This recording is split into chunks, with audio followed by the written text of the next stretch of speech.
우리가 너무 많은 땀을 흘리면 몸 안의 수분과 나트륨, 칼륨 등의 이온까지 함께 사라져 버립니다.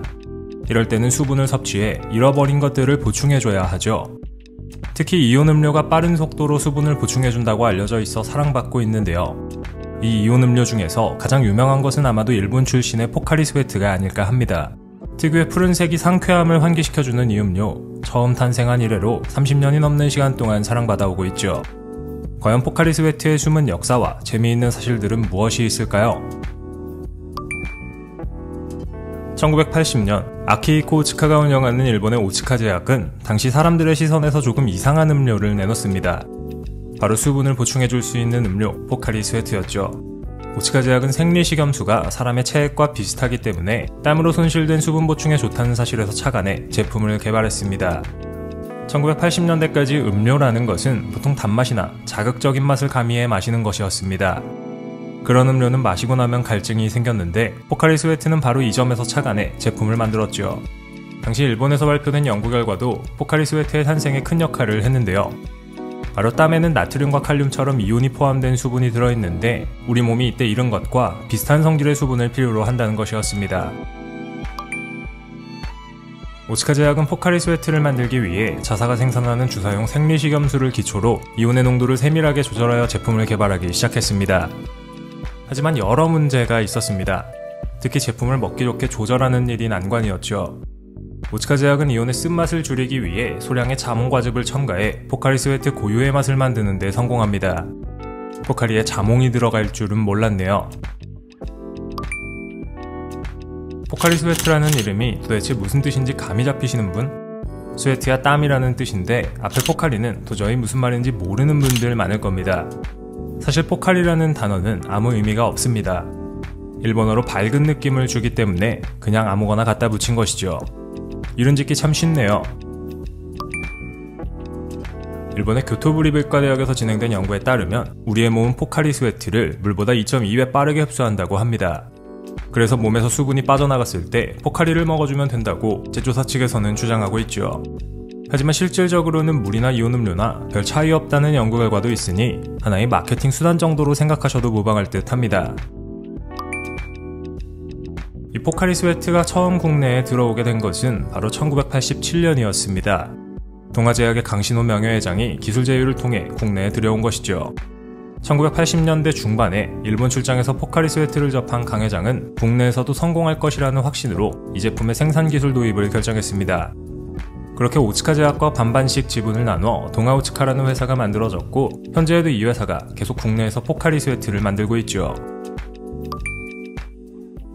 하지만 1987년 5월 포카리 스웨트를 통해 이온 음료를 처음 접한 소비자들의 반응은 싸늘했습니다. 이온 음료에 대한 개념이 없었기에 기존 청량 음료보다 단맛이 적고 밍밍한 맛이 나는 음료에 흥미를 느끼지 못했기 때문이었습니다. 이에 동아오츠카는 대대적인 판촉 행사 및 시음 행사를 통해 내 몸에 가까운 물이란 콘셉트의 알칼리성 이온 음료의 장점을 알리는 데 주력했는데요. 그 결과 제품이 출시된 지 1년 후부터는 한 달에 200만 캔이 팔려나가고 국내 이온 음료 시장의 70%를 점유할 정도로 인기를 끌기 시작했죠. 포카리 스웨트의 인기에는 영양학적 요소 등의 품질과 더불어 블루 앤 화이트의 컬러 마케팅도 큰 몫을 했습니다. 동아오츠카는 내 몸에 가까운 물이라는 진정성을 기반으로 파란 하늘과 청순한 여자라는 포카리 스웨트만의 이미지를 구축해 업계 1위의 브랜드 파워를 만들었습니다. 덕분에 고유의 CM송과 포카리걸들도 큰 인기를 얻었죠. 일본 다음으로 우리나라가 가장 규모가 큰 시장일 정도로 국내에서도 포카리 스웨트는 사랑받습니다. 여름철에 땀을 많이 흘리면 체내에 수분이 부족해지는 탈수 현상이 찾아오고 심한 경우 열사병이나 뇌졸중까지 유발할 수 있습니다. 이때 필요한 것은 수분 흡수를 도와주는 물이나 포카리 스웨트 같은 이온 음료죠. 물론 물이나 이온 음료나 흡수 속도는 별반 차이 없다고 하지만 이온 음료는 우리 몸에 있는 전해질까지 보충해주기 때문에 신체 밸런스 유지에 큰 도움이 됩니다. 땀을 흘리는 격렬한 운동을 했을 때나 이온 음료를 먹어주면 좋고 대부분의 상황에서는 물 정도만 마셔도 충분하다네요. 왜 운동선수들이 포카리 스웨트를 먹는지 다시 한번 이해하실 수 있겠죠. 포카리 스웨트는 일본에서 개발되었는데 원산지답게 일본에서는 특이한 포카리 스웨트를 판매합니다. 우리나라에서는 페트병, 캔, 가루 정도로만 접할 수 있지만 일본에서는 젤리 타입으로도 제품이 출시됩니다. 국내 이온 음료 시장 점유율의 50%를 차지하면서 포카리 스웨트는 승승장구하고 있습니다. 청량감도 강하고 자극적이지 않으며 갈증 해소에 도움이 되겠다는 느낌을 주기까지 하는 이 제품. 어느덧 국내에서 이온 음료 시장의 강자가 되었죠. 운동하지 않고 계속 먹게 되면 살이 찐다는 이야기도 있지만 운동을 하느나 더운 여름날에 먹어주면 좋은 포카리 스웨트는 과연 앞으로 어떻게 더 사랑받게 될까요? 푸른색의 이 음료가 미래에 어떤 방식으로 소비자들에게 다가가게 될지 기대가 되는 순간입니다.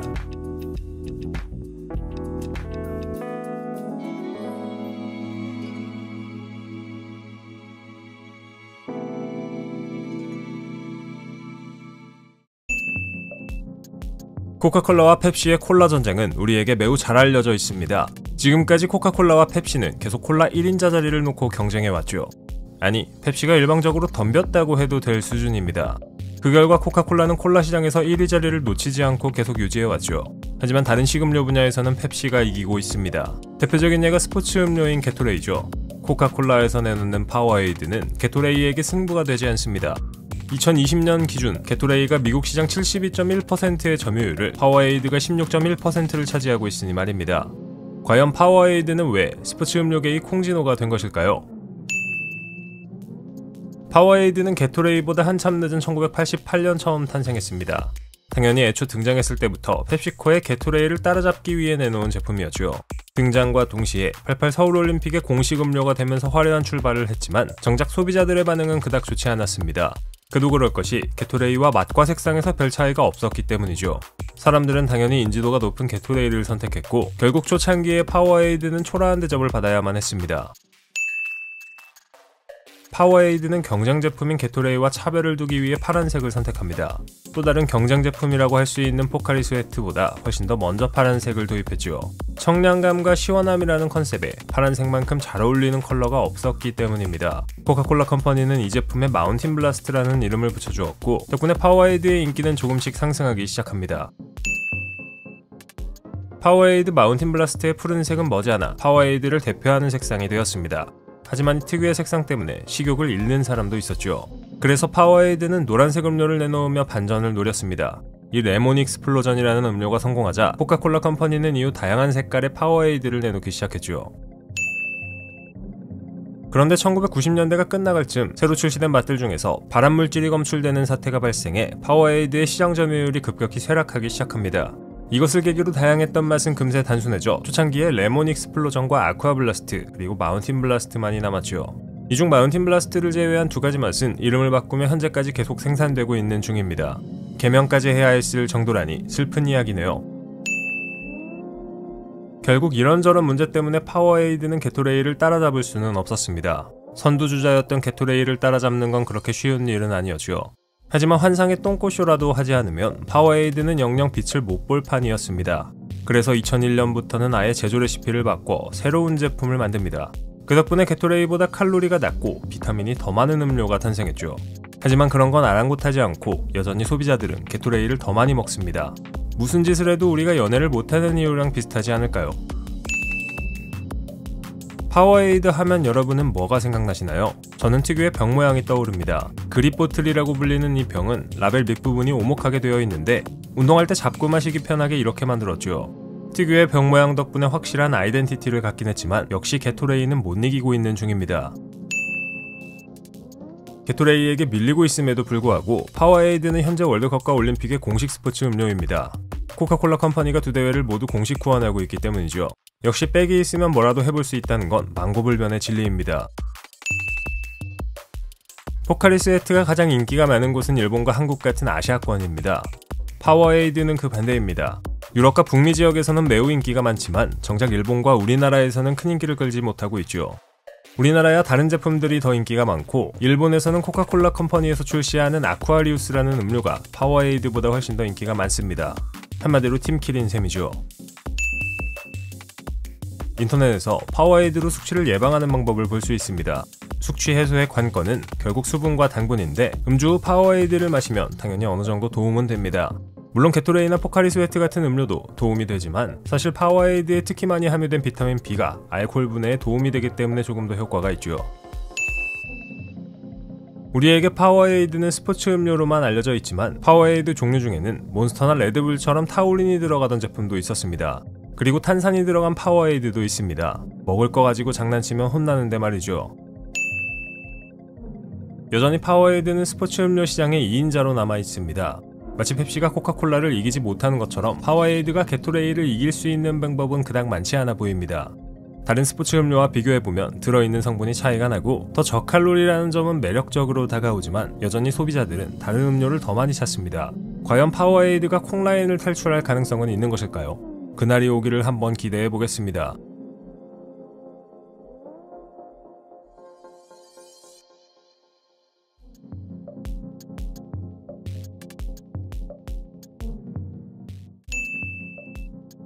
정신 나간 사람들을 게토레이라고 부르기도 합니다. 왜 그렇게 부르는지는 여러분의 상상에 맡기겠습니다. 땀을 많이 흘린 여름날, 우리는 이온 음료를 마십니다. 냉장고에서 시원한 이온 음료를 꺼내 마시면 그 자체로 갈증이 확 풀리죠. 시중에 나와 있는 수많은 이온 음료는 우리의 선택의 폭을 넓혀주고 취향에 따라 아무거나 골라 마실 수 있게 해줍니다.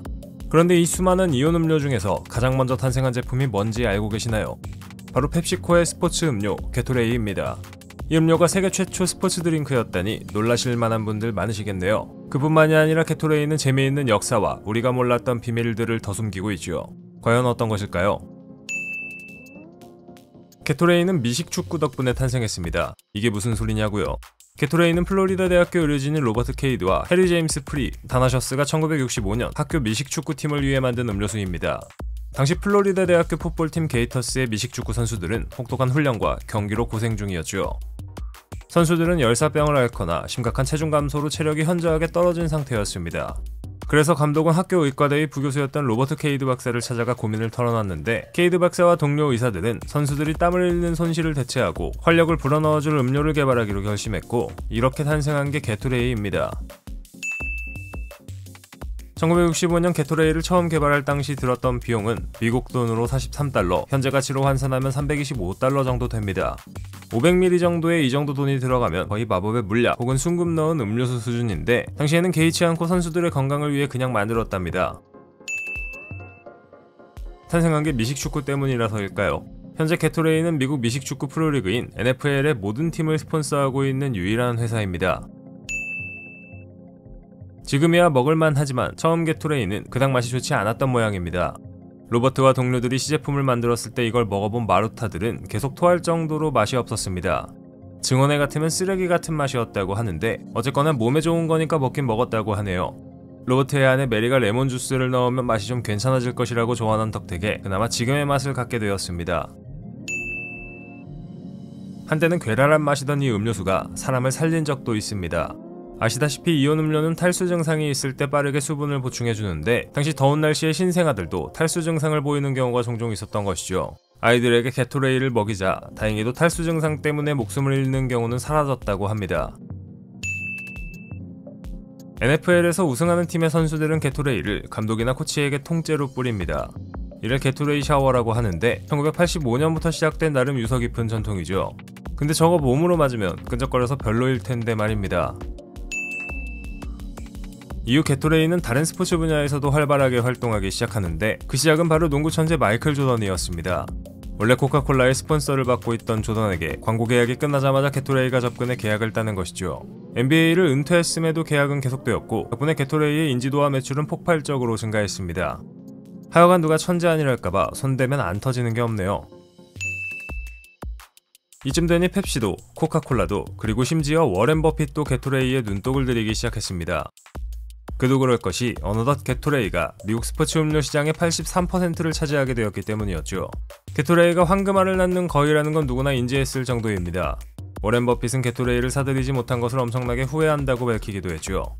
결국 2001년이 되어서야 게토레이는 펩시코에 인수되었습니다.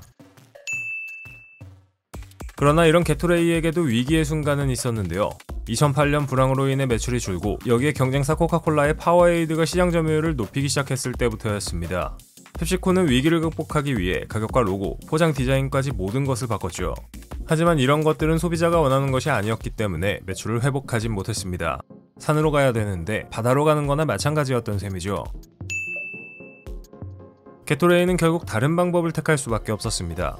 먼저 주요 고객층을 파악하고 이 충성 고객을 상대로 심도 있는 마케팅을 진행하기로 결정한 것이죠.